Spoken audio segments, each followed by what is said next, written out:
Good morning students. आज हमारा topic है फर्स्ट चैप्टर का heating effect of electric current.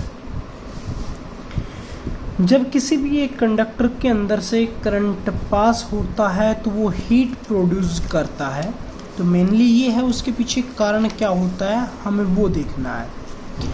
तो जब भी हमारे पास कोई एक मेटालिक कंडक्टर होता है तो उसके अंदर लार्ज नंबर ऑफ इलेक्ट्रॉन्स होते हैं, वे रैंडमली मूव करते हैं।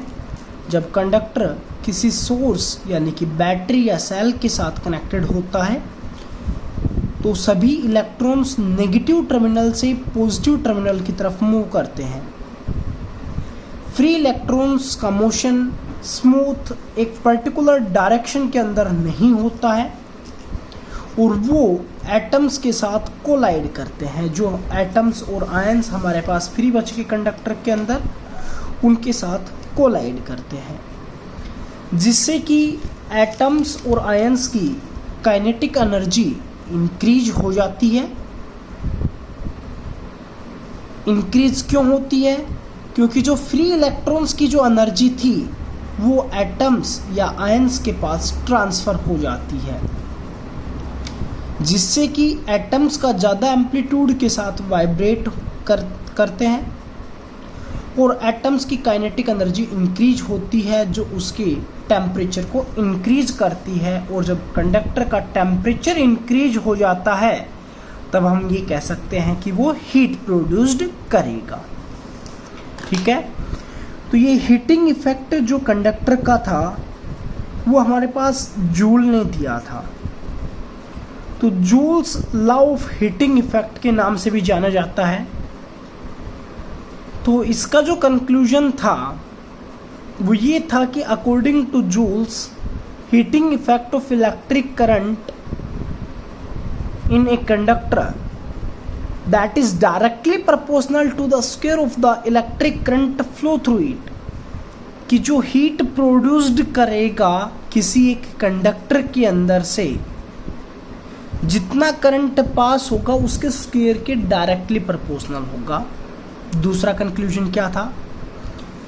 Heat produced that is directly proportional to resistance of the conductor. अगर किसी कंडक्टर का रेजिस्टेंस ज़्यादा होगा तो वो ज़्यादा ऑब्स्टेकल्स आएंगे उसको करंट को पास करवाने में, और ज़्यादा ऑब्स्टेकल्स होंगे तो हीट प्रोडक्शन भी ज़्यादा होगी।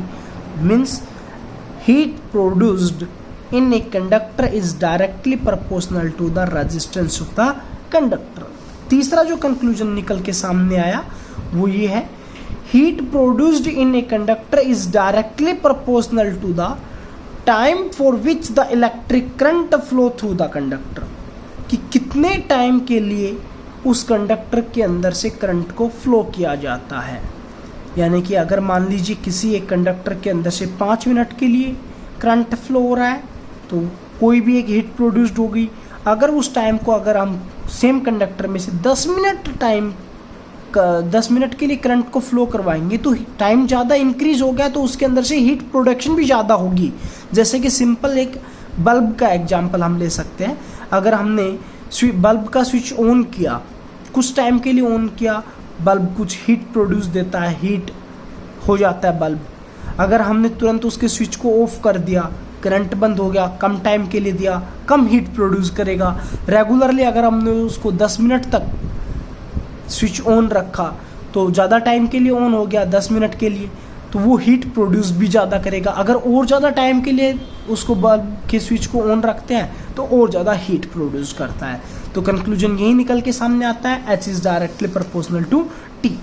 इन तीनों इक्वेशंस को अगर हम कंबाइन करते हैं, फर्स्ट, सेकंड और थर्ड को, तो इन तीनों इक्वेशन से हमारे पास कंक्लूजन निकल के सामने आता है, H is directly proportional to I square RT और H that is equals to I square RT।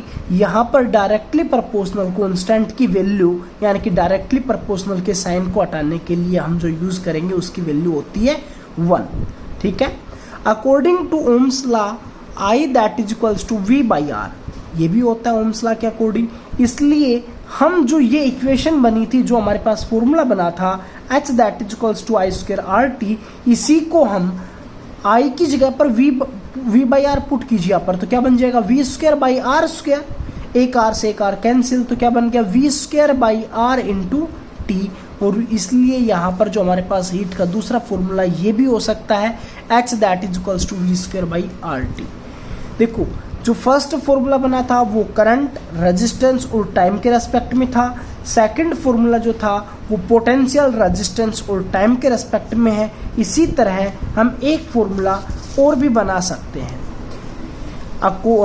According to Ohm's law हम R that is equals to V by I भी पुट कर सकते हैं। अगर उसी फोर्थ इक्वेशन के अंदर ये वाली वैल्यू पुट की जाएगी तब क्या बन जाएगा H that is equals to I square R T के अंदर पुट कीजिए, I square as it is R की जगह पर V by I into T, एक आई से एक आई कैंसिल, तो क्या बच गया आई वी टी। तो मैंने इसको क्या लिख दिया वी आई टी, और इसीलिए हम हीट प्रोड्यूस को ये भी लिख सकते हैं वी आई